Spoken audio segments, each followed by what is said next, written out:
You know them when you see them. Heck, you might even be one. But here's a short history of the Hypebeast and how they came to be. Even more so, how they've become the cornerstone of street fashion. While many of the OGs scoff at the idea of subscribing to Hypebeastism, it can't be denied that they are the primary force pushing street fashion in its current trajectory. So let's talk about them. In the last what the hell of the year, I'm your boy Reggie Casual from thecasual.co, and today we ask, what the hell is a Hypebeast?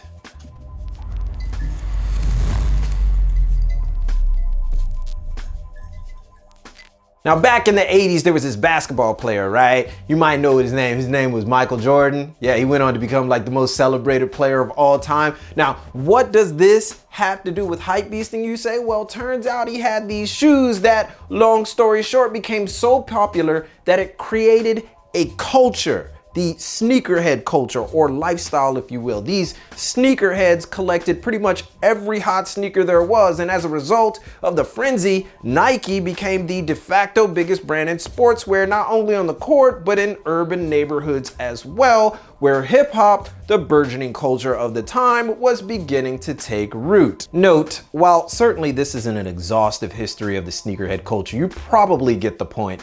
There's a ton that was just glossed over for the sake of time, but bear with it. All things considered, one could say that the proliferation of Western inner city urban culture to the mainstream was a gateway to hype, the torchbearer being hip hop itself. That being said, plenty of people were rocking Converses like Dr. J and tracksuits like Run DMC well before Jordans became a thing. But yeah, hip hop culture. As that rose, hype rose. You get the picture. Now, let's get back. Hip hop, along with basketball, hip hop's unofficial sport, led to fame. With fame came access, and newly minted MCs, entertainers, players began wearing said brands like Jordans. And when fame hits fashion, consumerism follows. By the early 90s, hypebeasting began taking root, and by the late 90s into the 2000s, hypebeasting hit critical mass. But what is it specifically? Hypebeasting is the mass consumerism of limited, rare, and or popular apparel purchased with the intention of either impressing others, mimicking influencers or celebrities, or flipping for profit. And that one's a little bit new.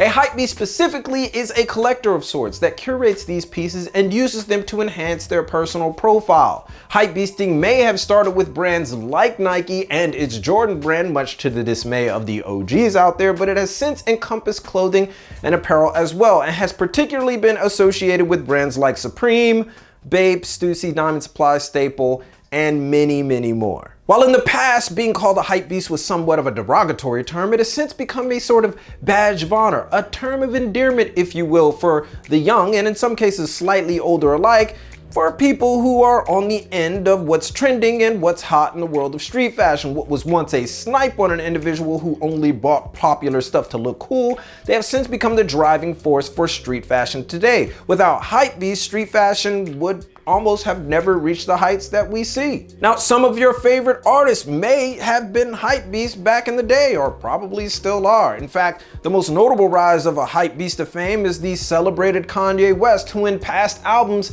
glorified his love of high-end and rare brands, and upon reaching stardom, gleefully picked up his favorite pieces from brands the world over. He has since become the most well-known influence of street fashion in the world, the peak of hypebeasting, if you will. But all is not necessarily well in the house of hype, for there are still issues that hypebeasts have yet to tackle. Now, as anyone digs deeper into fashion, chances are often taken and tastes change.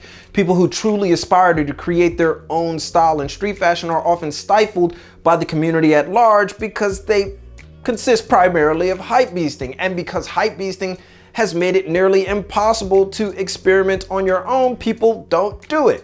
The sheer amount of hypebeasts that only take their cues from online publications and what so-and-so celebrity is wearing has become so staggering that has left a tremendous hole in the culture, one that has left it stagnant in order to cater to an ever-increasing populace more concerned with instant gratification rather than creation. But for hypebeasting to thrive, there has to be an underlying coolness, and since the industry is overrun with individuals that would rather be told what to wear and what's cool, and essentially don a costume of what they want to be, independent labels are suffering and ultimately need a cosign. More on that later. This is a far cry from the past when street culture and fashion was about anti-conformity. Because of the climate of today and the advent of Hypebeast, newer brands ultimately have to either have a following beforehand or a famous cosign to achieve any sort of success. But this is the way of the world, and hype is here to stay. The only thing left is for fashion enthusiasts to become more versatile in their options. Let hype be what it is and let the individuals who want to partake in it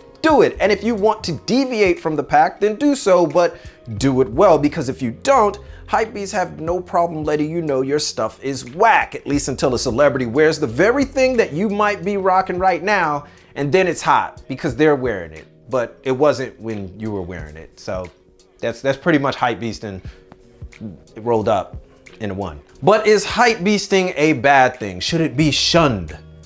Maybe not.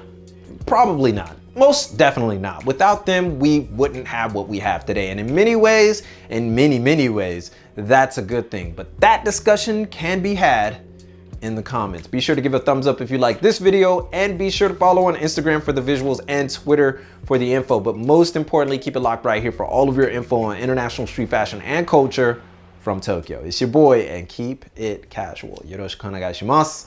We out. See you guys in a minute. Discuss!